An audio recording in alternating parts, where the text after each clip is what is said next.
Let's take a look at how to find stations in SWIMS. We're also going to take a little side trip, but into the surface water data viewer.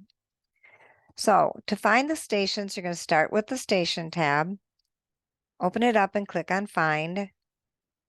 And then if you have the station ID, such as I have here, you can just put that in and you don't need anything else. Don't confuse SWIMS searches by adding additional information. So with the ID, I can just click search.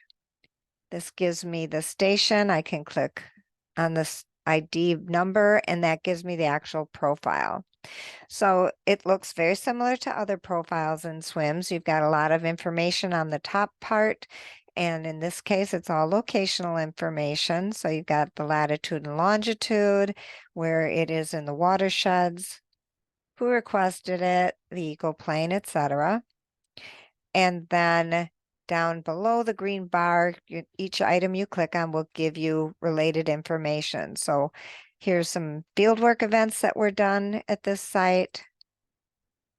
If I click on projects, then I get one or more projects that it is associated with. Let's try another search. I go back, stations, and find. I'm going to click reset to clear my search. This time I want to know, oops, let's go up here. I want to know where the best place to do Clean Boats, Clean Waters is on Lake Ripley in Jefferson County. Now, I can't just put in Ripley, but it's best not to put lake before or after it. Just put Ripley, at least for your first search, because sometimes the local name and the official name can be different. And it can even be confusing. So, for example, we've got Ripley Creek, we've got Lake Ripley that has this water body identification code. We have Ripley Lake, which has this water body identification code. That's too many choices. I want the one that I know is in Jefferson County. So I can't tell by looking at this if they're in Jefferson County. So I'm going to go back to my search and I'm going to use the county drop down. And I'm going to choose Jefferson and search. Now I've only got 15 results.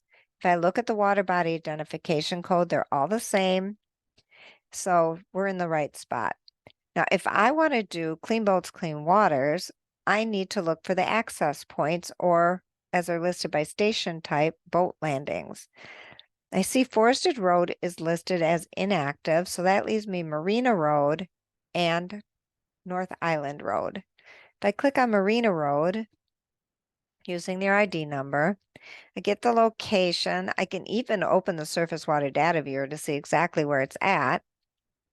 And under field work, I see a few things, but not many. And actually, looking at the project names, the last two were signage installations. It doesn't look like this is being used currently for boat inspection. So I'm going to go back to my list. And I'm going to try the Island Road site. So I'm going to click on the ID number, come down here to fieldwork, and there are over 500 entries. I think I've found my spot. One of the things I can do is get these into a more recent date order by clicking on start date time a couple of times. And here's the 2023 visits. We can see that there was a signage installation, but also a number of visits for Clean Boats, Clean Waters. So that's the point I need to go to. Now I want to know where it's at. So I'm going to click on Open Surface Water Data Viewer. And this is a newer feature in SWIMS that it can be really useful. So we wait for the surface water data viewer to open. And it is being slow for just this particular moment, of course.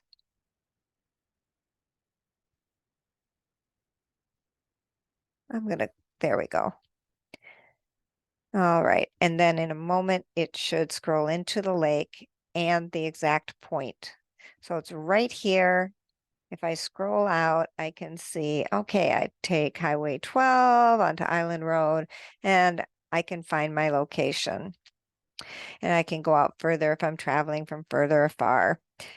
I can also click on it and I can see here's the station ID, there's the name, so there's a little further information here.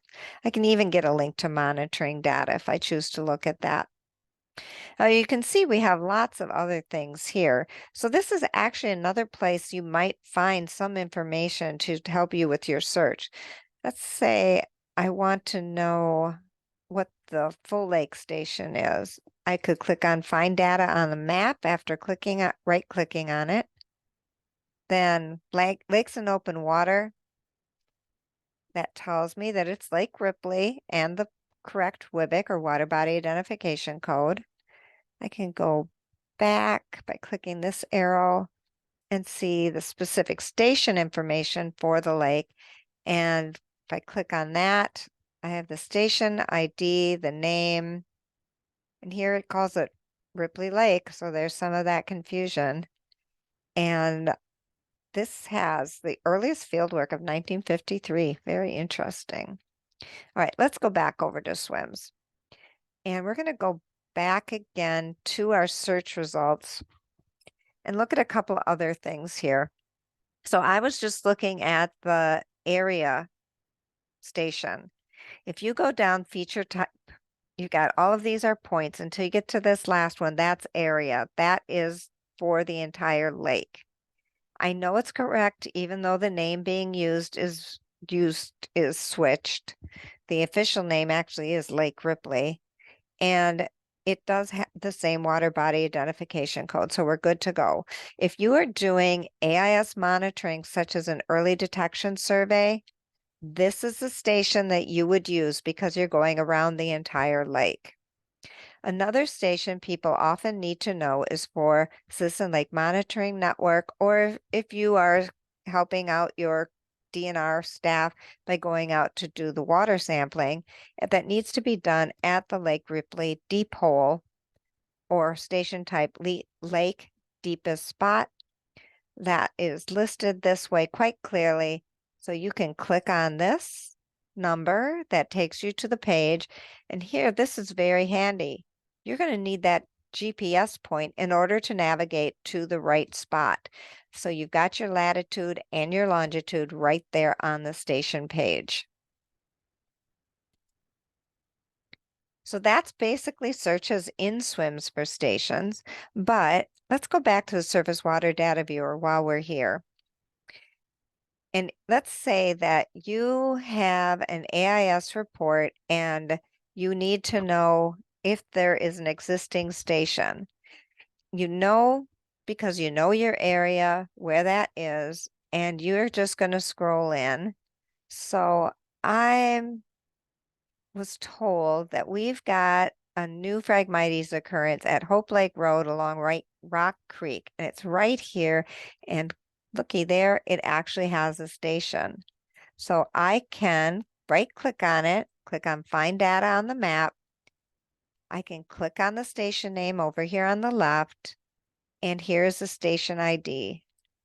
So now if I want more information from SWIMS, I can go back over here to stations, click on Find, clear it, put in the station ID that I found, search it,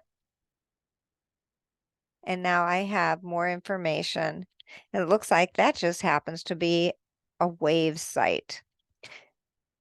And the projects are for wave and something for water quality from Rock Lake Improvement Association.